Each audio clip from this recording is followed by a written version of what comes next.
और इधर प्रधानमंत्री नरेंद्र मोदी के 12 जुलाई को देवघर आने की संभावना है, जहां वे देवघर एयरपोर्ट के उद्घाटन के साथ एम्स के 200 बेड के अस्पताल के साथ कई योजनाओं का भी उद्घाटन और शिलान्यास करेंगे। पीएम मोदी के कार्यक्रम को लेकर बीजेपी कार्यकर्ताओं में जबरदस्त उत्साह देखा जा रहा है और पीएम मोदी को धन्यवाद देने के लिए रास्ते में जगह जगह बड़े बड़े होर्डिंग और पोस्टर लगाए गए हैं, जिसमें एयरपोर्ट और एम्स के लिए धन्यवाद दिया गया है। बीजेपी कार्यकर्ताओं का कहना है कि पीएम मोदी यहां आने के बाद सुखद एहसास लेकर जाएं, इसके लिए सारी कवायद पूर्ण रूप से की जा रही है। हम लोग यहाँ से सुखद अनुभूति लेकर जाएं, एम्स और एयरपोर्ट के लिए हम लोग धन्यवाद देते हुए जहाँ जहाँ से मोदी जी गुजरेंगे वहाँ हम लोग अपना बैनर पोस्टर हर जगह मोदी जी को धन्यवाद करने का लगा रहे हैं।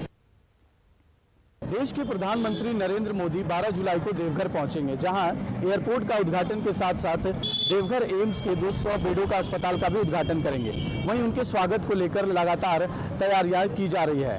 देवघर के विभिन्न चौक चौराहों पर धन्यवाद प्रधानमंत्री के बैनर पोस्टर लगाए गए हैं, होर्डिंग्स लगाए गए हैं। जो इस वक्त हम बाजला चौक पर मौजूद हैं और आप देख सकते हैं कि यहाँ पर भी धन्यवाद मोदी जी एम्स के लिए और धन्यवाद मोदी जी एयरपोर्ट के लिए, इस तरह की सभी जगह पर जो है बैनर पोस्टर और होर्डिंग लगाया गया है। देवघर के मुख्य चौक जो है टावर चौक पर भी धन्यवाद मोदी जी के जो बैनर पोस्टर को लगाया गया है। तो कुल मिलाकर ये कह सकते हैं कि पूरे देवघर वासी में उत्साह है। साथ साथ भाजपा कार्यकर्ता प्रधानमंत्री नरेंद्र मोदी के आगमन को लेकर तैयारियां जोरों शोरों से कर रही है। मनीष दुबे, न्यूज़ 18 देवघर।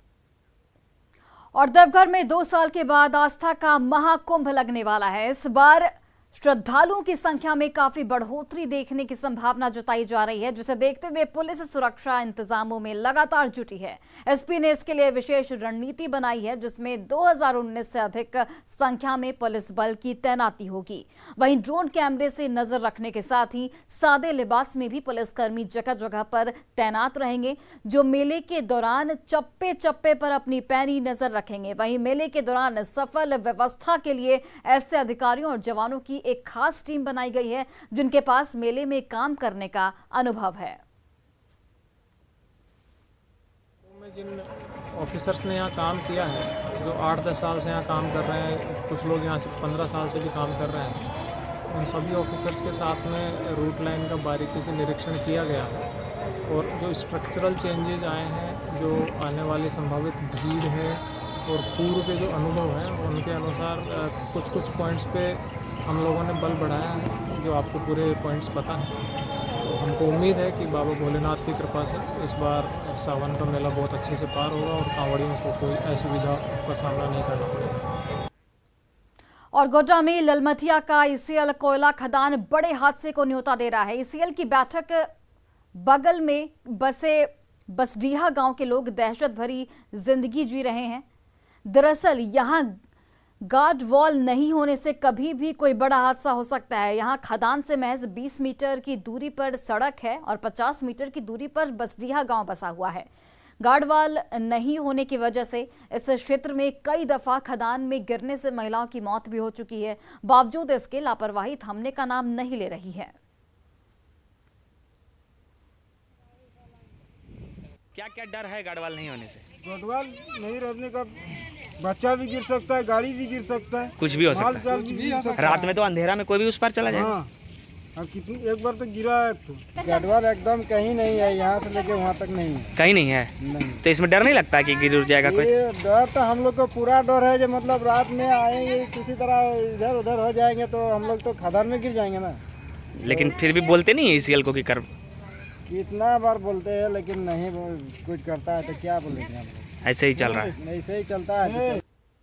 ललमटिया खदान कितना सुरक्षित है, आम जनजीवन का कितना ख्याल रखा जा रहा है, इसका जीता जागता प्रमाण आज हम आपको दिखाते हैं कि किस तरीके से लोगों की ज़िंदगी से ललमटिया ईसीएल खदान खिलवाड़ कर रहा है। इस वक्त हम ईसीएल के साइडिंग पर हैं और ये खदान है, आप देखिए कि कितनी गहराई है इस खदान की। और इस खदान में कहीं भी आपको साइड वॉल देखने को नहीं मिलेगा, यानी गार्ड वॉल देखने को नहीं मिलेगा। और गार्डवाल नहीं देने की वजह से कई दफ़ा कई लोगों की जान भी यहाँ जा चुकी है। बावजूद इसके ईसीएल ने इसकी सूद नहीं ली और कहीं भी गाइडवाल आप देखिए कि इस क्षेत्र में नहीं बनवाया गया है। ये बजडिया का गांव है बगल में और यहाँ से करीबन 50 मीटर की दूरी पर गांव है और 10 से 15 मीटर की दूरी पर आप देखिए कि ये सड़क है। बिल्कुल बगल में खदान, बिल्कुल बगल में सड़क और बच्चे यहाँ खेलते हैं। तो क्या बच्चे का जीवन यहाँ सुरक्षित है? क्या बच्चे इसमें गिर नहीं सकते हैं? ये भी एक बड़ा सवाल होता है, क्योंकि ग्रामीणों से जब हमने बात की है तो उन्होंने बताया है कि मजबूरन उन्हें अपने बच्चों को घर में इस वजह से ले जाना पड़ता है क्योंकि उन्हें डर सा लगता है कि कहीं उनका बच्चा खेलते हुए इस खदान के नीचे नहीं चले जाए और उसकी जान नहीं चली जाए। आप देखिए कि महिलाएं जो हैं वो भी आसपास यहाँ आती हैं और यहाँ सुरक्षा के दृष्टिकोण से बिल्कुल भी कोई भी व्यवस्था ईसीएल की ओर से नहीं की गई है कि आम जनजीवन का ख्याल कितना कम रखा गया है ईसीएल यहाँ लगने के बाद। ये आपको हम दिखा रहे हैं कि जब ग्रामीणों ने आरोप लगाया है कि साइड वॉल, गार्ड वॉल कहीं कहीं जरूर थे लेकिन वो भी धंस गया, तो वो बिल्कुल ही खत्म हो गया। जब वो खत्म हो गया तो अब बिल्कुल ईसीएल खदान अंदर से खुदाई चल रही है, ऊपर बस्ती बसा हुआ है और उस बस्ती के लोगों को हमेशा से डर का माहौल होता है कि कहीं इस तरीके से बड़ी दुर्घटना यहाँ पर ना हो जाए। कई दफ़ा इस क्षेत्र में देखा जाता है कि जो महिलाएं हैं शौच के लिए जब निकलती हैं तो रात के अंधेरे में इस खदान के सीधे नीचे चले जाती है और उस वक्त भी ईसीएल कोई सुध नहीं लेता है। कई मौत के बाद भी आखिर इस मौत की जिम्मेदारी कौन लेगा, ये भी एक बड़ा सवाल होता है। गौरव झा, न्यूज़ 18, गोड्डा। और गिरिडीह में शादी समारोह में मारपीट करने पर एक दूल्हे को जेल की हवा खानी पड़ी। दरअसल शहर का आईएसआर रोड स्थित श्याम सरोवर में कल शादी का आयोजन किया गया था। इसमें बारातियों का स्वागत सही तरीके से नहीं करने पर दूल्हा नाराज हो गया और उसने 7 फेरे लेने से पहले ही दुल्हन की पिटाई कर दी। इससे वधू पक्ष के लोग उग्र हो उठे और फिर देखते ही देखते माहौल बिल्कुल रणभूमि में तब्दील हो गया और शुभ मुहूर्त में शादी की जगह दूल्हा हवालात में पहुंच गया। वहीं मारपीट के बाद दुल्हन भी बिना शादी के ही घर लौट गई। लड़की पार्टी से मेंटेनेंस नहीं किया जिसके कारण से झगड़ा हो गया। कहाँ पर हुआ था आपका साथ? कहाँ हो रहा था साथ? श्याम सरोवर में। किनके साथ हो रहा था? नीलू देवी। कहाँ के रहने वाले? 12 चट्टी। आप कहाँ के रहने वाले हैं? डुगरी का। इसके बाद फिर क्या हुआ? कुछ नहीं, बस यही हुआ, लड़ाई हुआ, उसके बाद पुलिस लेके पकड़ के चला। गुमला में धर्मांतरण का धंधा लगातार जारी है। सिसई में 2 परिवारों के धर्म बदलने पर हाई वोल्टेज ड्रामा हुआ। ग्रामीण इतने नाराज थे कि धर्म बदलने वाले परिवार का सामाजिक बहिष्कार कर दिया गया और धर्म गुरुओं पर कार्रवाई की मांग की गई। रिपोर्ट देखिए।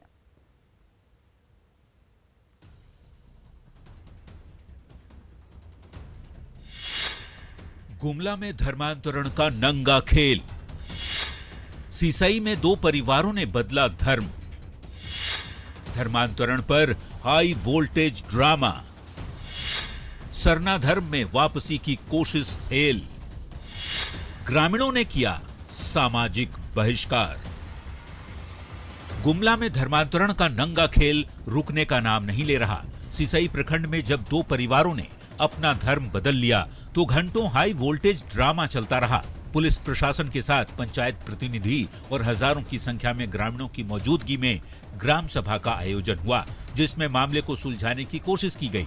लेकिन धर्म परिवर्तन करने वाले परिवार अपने फैसले पर अड़े रहे। पुलिस की पहल भी जब नाकाम रही तो 7 घंटे की लंबी बैठक के बाद लोगों ने दोनों परिवारों को गांव से बहिष्कृत कर दिया। धर्मांतरण से ग्रामीण इतने नाराज थे कि लोगों ने दोनों परिवारों को जगह से बेदखल करने और गांव में नहीं रहने देने का फरमान सुना दिया। आक्रोशित ग्रामीणों ने दोनों परिवारों के घरों में तालेबंदी कर उन्हें गांव से खदेड़ भी दिया। पुलिस दोनों परिवारों के सदस्यों को अपने साथ थाने ले आई है। ग्रामीणों का दावा है कि दोनों परिवार गांव वालों से छिप छिप कर प्रार्थना करने जाया करते थे। जब जानकारी ग्रामीणों को हुई तो पहले भी गांव में 5 बार बैठक कर दोनों परिवार के सदस्यों को समझाया गया, फिर भी वे प्रार्थना के लिए जाते रहे। सुबह को समाज की बैठक हुई, लेकिन दोनों परिवार बैठक में शामिल नहीं हुए। इसके बाद ग्रामीणों को मजबूरन ये फरमान सुनाना पड़ा। अब इस पूरे मामले में नाराज लोगों ने धर्म बदलवाने वाले धर्म गुरुओं पर कार्रवाई की मांग की है। ग्रामीणों का आरोप है कि सरना समाज के भोले भाले लोगों को बहला फुसलाकर जाल में फंसाया जा रहा है। बड़ा सवाल है कि धर्मांतरण का ये खुला खेल कैसे चल रहा है। कानून बनने के बाद भी धर्म परिवर्तन का धंधा कैसे चल रहा है। सिसई में धर्मांतरण की घटना से प्रशासन अनजान कैसे बना रहा? आखिर सामाजिक बहिष्कार की नौबत क्यों आई? आखिर भोले भाले आदिवासियों को ईसाई धर्म अपनाने को मजबूर क्यों किया जा रहा है? गरीब आदिवासियों को निशाना क्यों बनाया जा रहा है? क्या झारखंड में आदिवासियों के खिलाफ सुनियोजित साजिश चल रही है? न्यूज़ 18 के लिए गुमला से रुपेश कुमार भगत की रिपोर्ट।